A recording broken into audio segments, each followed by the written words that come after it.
Sebelum kita lanjut videonya, jangan lupa like, comment, subscribe, dan share ke teman-teman lain agar channel ini berkembang dan barangkali mungkin bermanfaat untuk yang lain. Terima kasih sebelumnya.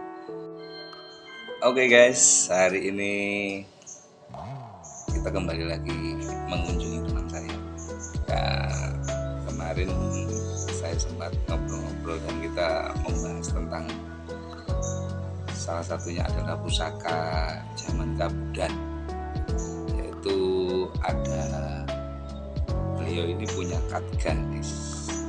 Katga ini ya kalau kita di relief itu biasanya memang ada. Kalau zaman Kabudan di relief candi itu biasa ada yang reliefnya itu megang Katganya, apa ya, contohnya seperti ini guys. Nah, seperti ini. Ini Katganya guys. Tapi sebentar kita review dulu. Tapi sebelum kita ke Katga ini, ada juga pusaka, itu termasuk simpenannya. Ini termasuk simpenan. Jadi ya anggaplah pelangganan gitu kan. Ada beberapa yang saya mau review hari ini adalah 2 tumbak dan 1 Katga. Oke, kita lihat yang tumbak dulu guys. Tumbak yang pertama adalah kita review, ini sederhana sekali, tapi ini sangat sepuh. Tumbak piring. Kalau nggak salah ini tumbak piring. Cuman ada warangkanya aja gini. Ini ringannya, tantingannya sangat ringan kan gitu. Tidak dipastikan bahwa ini pastinya. Ini termasuk salah satu simpenan. Kita lihat apa tumbaknya. Warangka seperti ini adalah warangka sekian. Kalau mau kemana-mana daripada kita bawa pelandian yang panjang, biasanya kalau mau pergi itu kita orang zaman dulu itu dipindah, jadi diambil memang yang buat metode tumbaknya harus dibawa daripada kita ngoyong-ngoyong istilahnya kan gitu kan, panjang kan gitu. Itu dibuatlah scan seperti ini. Jadi kemana-mana pusaka itu tetap bisa dibawa, sangkelitkan istilahnya kita, atau ditaruh di dalam bolanya atau tasnya atau disangkelitkan. Kita lihat review tumbak.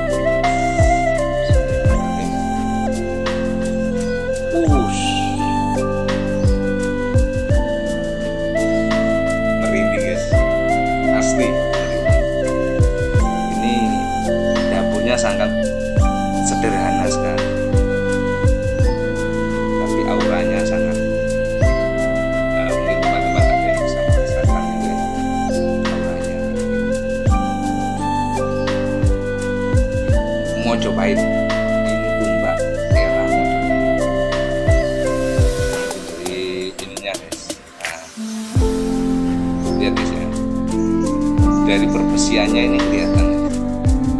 Ini tumbak era Mojopahit. Ini memang karena mungkin dulunya sering dipakai sama itu, terus sampai korupsi. Dan yang paling istimewa guys, di sini ada 2 lubang yang seperti lubang jarum, kelihatan nggak? Nah, itu guys. Ini lubangnya lubang alami loh, bukan dibuat-buat ya. Ini lubangnya lubang alami. Ini ada 2 guys, di sebelah di atas ini dan di sini yang satu agak kecil. Mana ya? Nggak kelihatan ya. Ini kalau digini kan kelihatan guys lubangnya. Ini di sebelah sini. Ini agak kecil. Jadi ini benar-benar pusaka guys, benar-benar pusaka. Kalau saya tangguh, ini adalah tangguh Mojopahit yang paumurnya seperti apa ya, pendaringan perak. Nah, pendaringan organ kebak itu rata-rata pasti ada kan, seperti kayak ligajer atau pos utahnya gitu guys. Jadi kayak seperti beras yang tumpah gitu kayak pos utah kayak seperti itu. Nah, seperti beras. Nah, gitu. Ini memang pusaka Tangguh Mojopahit, tumbak sederhana yang biasanya yang pusaka-pusaka seperti ini yang dijadikan ageman atau sempurna buat piandel, bahkan kalau dibawa pun kita tidak terasa karena saking ringannya. Dan ini bilahnya termasuk utuh kalau di era Mojopahit ya. Ini bilah yang sangat utuh gitu kalau menurut saya. Cuman korupsi di atasnya tapi tidak seberapa. Ya wajar, barang sepuh itu wajar. Termasuk paksinya juga guys. Kita buka dulu. Nah ini guys, saya pakai plastik ini guys karena ini barang sepuh sekali. Dan kalau saya pakaikan benang atau yang lain yang apa itu cepat ini karena ini aja pakai plastik aja kadang masih ngeringat guys, masih karat. Karena apa? Ini masih ori. Untuk besinya ini masih ori, peluntir, dan pamornya ini sampai di bawah guys. Pamor ini sampai di bawah sini. Ini yang pertama. Yang kedua, beliau punya simpenan yaitu nah ini guys, dari warangkanya sudah di scan. Di warangka tumbaknya sebenarnya ada landiannya juga ada. Cuman ini daripada ngoyong-ngoyong jadi saya ambil yang sudah scan. Dari kayunya seperti kayu cemara ini, cemara atau pinus ya itu. Tapi bagus ini. Saya tahu kurang paham saya kalau soal kayu. Kita lihat tumbaknya seperti apa. Bismillahirrahmanirrahim. Istimewa guys. Inilah namanya pamor lam alif. Dan yang istimewanya pamor tambah lam alif ini diwengkon, dikurung. Ini dikurung. Ini bolak-balik sama guys. Dikurung ini guys. Dikurung dari bawah sampai di atas ini. Ada yang ngomong adalah ini pamor tumbak godong andong pamor wengkon isen. Nah, isennya ini yang istimewa. Isennya itu mungkin kalau biasanya wengkon atau isennya mungkin semongko atau apa atau posuta gitu. Ini istimewanya adalah pamor lam alif. Pamor yang sangat apa namanya? Kalau di dunia spiritual pamor lam alif itu pamor seperti perlindungan dan perjanjian. Sangat cocok untuk disimpan atau sangat layak untuk dikoleksi dan dijadikan pianto. Ini adalah tumbak godong andong. Besar guys. Ini sekitar 20 lah, sekitar 20 cm. Ini guys. Bukan dengan paksinya. Kita lihat paksinya seperti apa. Oke. Paksinya panjang juga guys. Ini paksinya sangat panjang. Ya nggak panjang, kayaknya sama dengan bilahnya ini. Jadi panjang paksi sama panjang bilah ini sepertinya sama guys. Kurang lebih ya dari medok. Terus ini juga meluntik. Ini ciri khas tumbak yang memang dipasang di landian panjang. Karena apa? Peluntir ini ada fungsinya. Peluntir ini kalau dipasang di tumbak zaman dulu itu supaya tidak mudah lepas. Jadi seperti baut kayak gitu. Jadi seperti baut. Jadi kalau pas dimasukin diputar. Kalau sekarang kan dilepas gitu ya. Makanya dikasih ganjel atau mungkin lubangnya dikasih besar. Kalau dulu itu begitu dipasang di itu, jadi ada peluntirnya gini guys. Jadi ini memperkuat ketika diceluk ini, dia sudah tidak bergerak. Misalnya kita di tengah jalan dipakai perang atau dipakai berburu, nah ini tidak mudah lepas kan gitu. sekarang kan karena kita ini sudah masuk era-era modern ya, era-era koleksi, kolektor. Jadi lubangnya ini yang kita kalahin lebih besar guys. Supaya apa? Ketika kita untuk merawatnya, kita mudah untuk melepasnya dan tidak merusak landaian atau warangannya. Kalau mungkin dulu ini kalau nggak kita rusak ya nggak bisa kita potong, kita nggak bisa lepas ininya. Oke, ini salah satu agemannya juga. Ini sepuh, cuman ini sayang ada karat yang perlu dibersihkan lagi. Istimewa, lumayan besar guys, jari. Ini namanya tombak Bandung pamor wewengkon isen, dan isennya itu adalah tambal lamkali. Nah, yang terakhir adalah kita bahas yang tadi saya itu adalah ini. Saya beberapa kali kesini saya penasaran dengan yang satu ini. Sebenarnya apa sih kok bentuknya seperti itu? Terus uniknya ini disendirikan. Jauh dari yang lain. Dan saya memberanikan diri untuk bertanya, itu pusaka apa ya mas?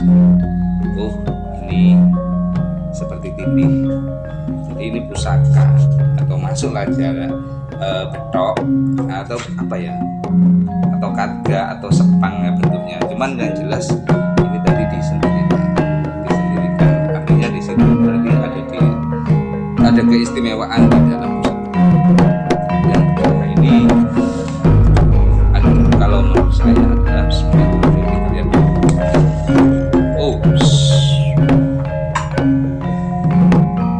Kalau menurut saya ini adalah pusaka kadga. Kadga guys, kadga itu memang senjata era Kabudan zaman dulu. Ini tapi cuman ini kadganya mungkin era-era Singosari atau Kediri atau. Cuman kalau dilihat dari karakternya juga di sini, dari makhluknya, dari apa gonjonya ini seperti keris seperti sepang guys. Jadi dua sisi yang sama. Nah ini membentuk suatu keseimbangan atau lambang keseimbangan kekuatan antara kanan dan kirinya. Filosofinya seperti itu mungkin ya. Untuk bilahnya sendiri guys, ini istimewa. Coba ya kita lihat, perhatikan baik-baik gitu. Ini kalau ini mungkin nggak terlalu kelihatan, tapi ini sengaja saya inilah yang dinamakan meteor. Ini adalah bahannya adalah meteor. Kelihatan guys ya, kelap-kelip gitu. Jadi kalau ini kelap-kelip, meteornya sangat nampak. Nah, dan ini juga berdasarkan seni tempat, ini juga ada aten, ini ada yang menjadi lapisan utamanya adalah menutup itu adalah pamornya itu. Mungkin zaman dulu kan belum ada sekali tempalan seperti itu, jadinya seperti ini. Tapi ini tetap ada istilahnya tempat lipatnya. Ini kelihatan guys, antara satonnya ini di ujung ini ada saton, ini dari ini sangat sepuh.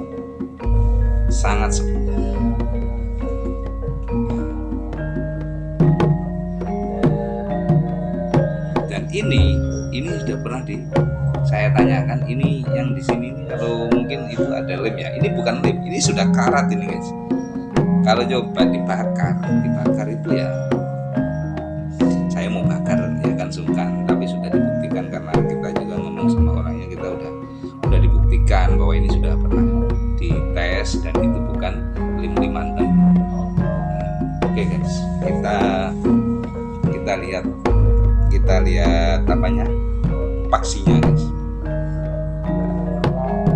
Bismillahirrahmanirrahim. Paksinya kotak guys. Nah,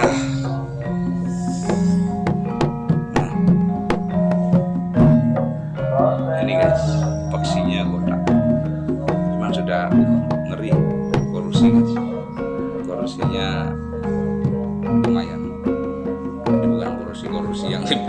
itu ya, dicaun atau di air keras atau dibuat. Ini asli dan ini ori.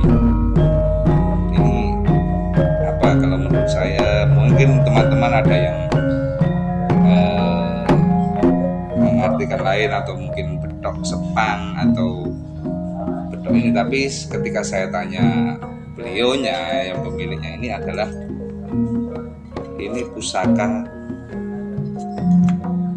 pusaka tindih, namanya pusaka Katga. Ini Katga. Cuman kalau warangkanya memang sudah direstorasi, mungkin dulunya bukan seperti ini. Cuman ini sudah cukup lama juga warangkanya, ini cukup lama. Bukan warangka baru. Cuman ya mungkin era-era kemerdekaan itu direstorasi ya, pada saat setelah ditemukan itu. Jadi ini memang penemuan. Ini masih utuh. Istimewa. Ini Katga. Boleh Katga atau sepang, bisa. Yang jelas ini adalah simbol keseimbangan. Gonjo yang seperti ini seperti kalau ditulis itu gonjo sepang itu bisa juga kadang-kadang kalau ada yang kita gulunan itu, wah megangnya sepang biar istrinya tambah 2 ya, biar seimbang antara kanan dan kiri ya, atau itu 1 dan 2. Kali ini mungkin ada yang lebih filosofi yang lebih dalam lagi. Ini hanya guyonan, kadang kalau kita ngumpul sama senior itu ada aja. Pusaka Katga era Singosari dengan bahan bilahnya meteor, batu meteor seperti batu andesit dan seperti batu, dan dia memang seperti besi tapi seperti batu. Sedangkan medoknya sendiri itu ya dengan besi wulung yang sangat sepuh. Jadi biar besinya juga besi-besi era-era Singosari. Nah, kemungkinan ini adalah era sebelum Singosari. Jaya-jayanya Singosari mungkin bisa Kediri atau Jenggolo atau Tumapel yang masih nama-nama itu, atau Kanjuruan yang mungkin masih di situ. Jadi masih zamannya Kapolda. Kalau sudah Singosari itu sepertinya sudah banyak di era-era Hindu, dia sudah mulai masuk setelah mungkin Jenggolo, atau kalau zaman Jenggolo zaman itu sudah masih banyak Kapolda sampai apa namanya Jenggolo itu sebenarnya saya kurang, kalau kita cerita itu kalau di daerah Malang itu ada di daerah Panjen itu ada Jenggolo, di sana juga ada tempat Jenggolo, dan di sana ada sumber Songo, yang mitosnya di situ adalah singgasananya dulu atau kerajaannya Ande-Ande Lumut. Nah, sedangkan kalau kita telusuri lagi, Ande-Ande Lumut itu adalah, kalau kita kembali ke terus itu awal cerita Ande-Ande Lumut itu ternyata adalah Panji Asmorobani yang notabene adalah dari murid atau anak dari Sri Aji Jayabaya, kan gitu, di Raja Kediri dulu. Jadi sebelum Kediri di eranya masa Jenggolo kan juga ada Kediri, terus ada Wicak dari Panjal kan. Kalau untuk masalah cerita itu kan setiap daerah kan pasti punya cerita masing-masing, karena di daerah Kepanjen Malang itu memang ada dibilang sumber Jenggolo atau daerah Jenggolo, dan mitosnya itu ceritanya orang-orang di sebelah situ, sumber Songo itu yang dibilang di desa Jenggolo itu, yang notabene mitosnya ini deh, ada cerita tentang Ande-Ande Lumut dan Yuyu Kangkang. Nah, kalau kita telisik lagi cerita Ande-Ande Lumut dan Yuyu Kangkang itu adalah Ande-Ande Lumut sendiri itu adalah ketika dikejar-kejar sama waktu itu pemberontak apa, dia melarikan diri dan bersembunyi, dan kemudian kembali lagi bersama dengan si Yuyu Kangkang, siapa Dewi siapa itu kan.